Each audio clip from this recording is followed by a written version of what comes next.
आज हम आपको एक ऐसे मर्डर केस के बारे में बताने जा रहे हैं जिसमें पति ने अपनी नई नवेली दुल्हन को हनीमून के दौरान साउथ अफ्रीका में मरवा दिया। इस केस के बारे में मीडिया में भी बहुत ही ज्यादा चर्चा हुई। आज हम बात करने वाले हैं एनी दीवानी मर्डर केस के बारे में। नमस्कार, मैं हूं मिस्टर नंदलाल और आप देख रहे हैं द स्टोरी टीवी। भारतीय ब्रिटिश मूल के रहने वाले श्रीएन देवानी पर अपनी पत्नी एनी दीवानी की हत्या करने का आरोप था। श्रीएन देवानी भारतीय परिवार से था जो ब्रिटिश में जाकर रहने लगे थे और एनी भारतीय स्वीडिश मूल की रहने वाली थी। इन दोनों के परिवार ही अरबपति परिवारों में शामिल है। एनी और श्रीएन दोनों ही शादी के लायक हो गए और इसीलिए इन दोनों के घर वालों ने इन दोनों की रजामंदी से इनका रिश्ता तय कर दिया। इन दोनों की शादी मुंबई के एक बड़े होटल में हुई। इस शादी में देश की बड़ी बड़ी हस्तियां भी शामिल हुई। शादी के लगभग एक हफ्ते बाद श्रीएन और एनी हनीमून के लिए साउथ अफ्रीका चले जाते हैं। साउथ अफ्रीका एनी के लिए बहुत ही ज्यादा नया था, लेकिन श्रीएन के लिए नहीं, क्योंकि श्रीएन देवानी एक बिजनेसमैन परिवार से आता था। वह बिजनेस के सिलसिले में पहले भी साउथ अफ्रीका जा चुका था। वह दोनों वहां पर जाकर बहुत ही ज्यादा खुश थे। वह हर रोज नई नई जगह घूमने जाते और आखिरकार शाम को लौटकर अपने होटल में आ जाते। इसी सब में एक दिन एनी ने नोटिस किया कि श्रीएन ज्यादातर समय अपने फोन पर ही लगा रहता है। जब एनी उसका फोन देखने की कोशिश करती तो श्रीएन देवानी अपना फोन छुपा लेता और उस बात को जैसे तैसे टाल जाता। इससे एनी को श्रीएन पर थोड़ा थोड़ा शक हो गया, लेकिन वह फिर भी इस बात को इग्नोर कर देती है। एक रात यह दोनों एक आलीशान महंगे रेस्टोरेंट में कैंडल लाइट डिनर करने के लिए जाते हैं। सब कुछ अच्छा चल रहा था। एनी यह देखकर बहुत ही ज्यादा खुश थी। जब यह दोनों कैंडल लाइट डिनर कर रहे थे तब एनी ने नोटिस किया कि उसी रेस्टोरेंट में एक लड़का और एक लड़की भी कैंडल लाइट डिनर कर रहे हैं, लेकिन श्रीएन का ज्यादातर ध्यान उन्हीं पर था। यह देखकर एनी बहुत ही ज्यादा नाराज होती है, लेकिन श्रीएन उसे फिर से मना लेता है और यह दोनों फिर से खुशी खुशी कैंडल लाइट डिनर करते हैं। कुछ समय बाद श्रीएन एनी से कहता है कि तुम यहीं पर बैठो, मुझे एक जरूरी कॉल करना है, और वह रेस्टोरेंट के बाहर चला जाता है। एनी दीवानी रेस्टोरेंट में बैठकर ही श्रीएन देवानी का इंतजार करने लगती है। काफी समय बीत जाने पर भी श्रीएन वापस नहीं लौटता, इसीलिए एनी रेस्टोरेंट के बाहर आकर उसे देखती है। वह देखती है कि श्रीएन उसी की तरफ जल्दबाजी में आ रहा है। इसके बाद यह दोनों अपने होटल में वापस आ जाते हैं। होटल में आए हुए कुछ ही समय हुआ था कि श्रीएन फिर से कहता है कि वह होटल के बाहर जा रहा है, उसे एक जरूरी काम है, तुम यहीं पर रुको। इस वक्त तक एनी को श्रीएन पर पूरा शक हो चुका था और इसीलिए एनी श्रीएन का पीछा करने की ठान लेती है।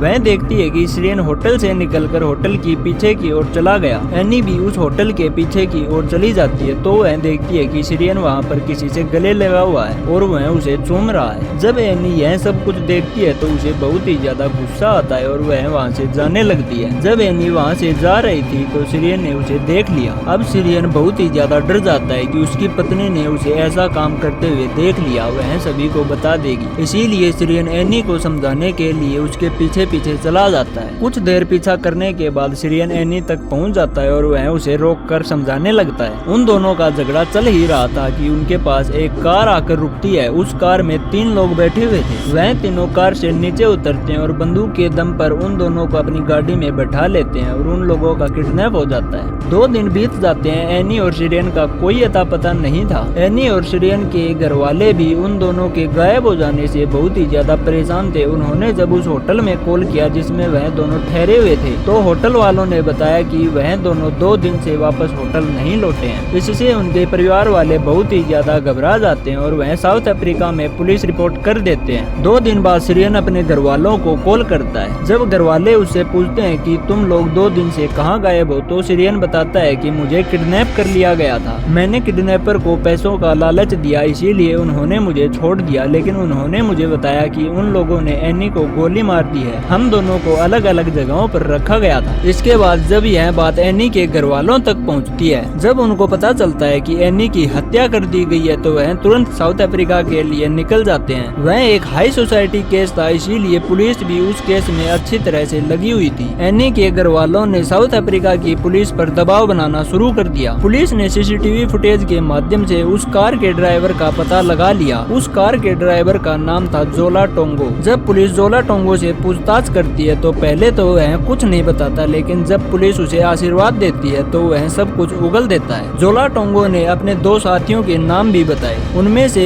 एक साथी था कवाबे और दूसरा साथी था मोबोलोम्बो। पुलिस इन तीनों को हिरासत में ले लेती है, लेकिन इन इन तीनों को पकड़ते पकड़ते काफी समय लग गया था, इसीलिए सिरियन भी वापस ब्रिटेन जा चुका था। उन तीनों किडनैपर ने अपना जुर्म कबूल लिया और कुछ बड़े खुलासे किए। उन्होंने बताया कि उन्होंने यह मर्डर पैसों के लिए किया है। पुलिस ने जब पूछा कि तुम्हें पैसे किसने दिए थे तो उन्होंने बताया कि उनको पैसे सिरियन देवानी ने दिए थे। उसने कहा था कि मेरी पत्नी को मार दो, मैं तुम्हें पैसे दूंगा। पुलिस सिरियन को ढूंढने लगती है तो पुलिस को पता चलता है कि सिरियन देवानी वापस ब्रिटेन जा चुका है। उन तीनों को कोर्ट के द्वारा सजा सुना दी जाती है। उन तीनों में से जो कार का ड्राइवर था वह सरकारी गवाह बन गया था और इसीलिए उसे सजा कम करके 18 साल की सुनाई जाती है। उनमें से जिसने एनी देवानी को गोली मारी थी उसे उम्र कैद की सजा सुनाई जाती है, लेकिन उसकी जेल में ही नेचुरल डेथ हो जाती है। उन दोनों का एक और साथी था, उसे 25 साल की सजा सुनाई जाती है। अब इस केस में मुख्य आरोपी सिरियन बन चुका था, लेकिन वह तो पहले ही ब्रिटेन भाग चुका था। इसके बाद साउथ अफ्रीका कोर्ट ने ब्रिटेन से बात की और सिरियन देवानी को वापस साउथ अफ्रीका आने के लिए कहा। इन दोनों देशों के बीच में पहले ही प्रत्यार्पण की संधि है, इसीलिए सिरियन को साउथ अफ्रीका भेज दिया जाता है और उसे कोर्ट में पेश किया जाता है। साउथ अफ्रीका कोर्ट में सिरियन ने कभी भी यह माना ही नहीं कि उसने हत्या करवाई है। वह हमेशा यही कहता रहता कि वह बेकसूर है। साउथ अफ्रीका पुलिस भी कभी कोर्ट में यह साबित नहीं कर पाई कि सिरियन और उन तीनों अपराधियों का कोई डायरेक्ट कनेक्शन है। उन अपराधियों ने बताया कि सिरियन और हमारी बात आमने सामने हुई थी और उसने पैसे भी कैश में ही दिए थे, इसीलिए कोई डिजिटल सबूत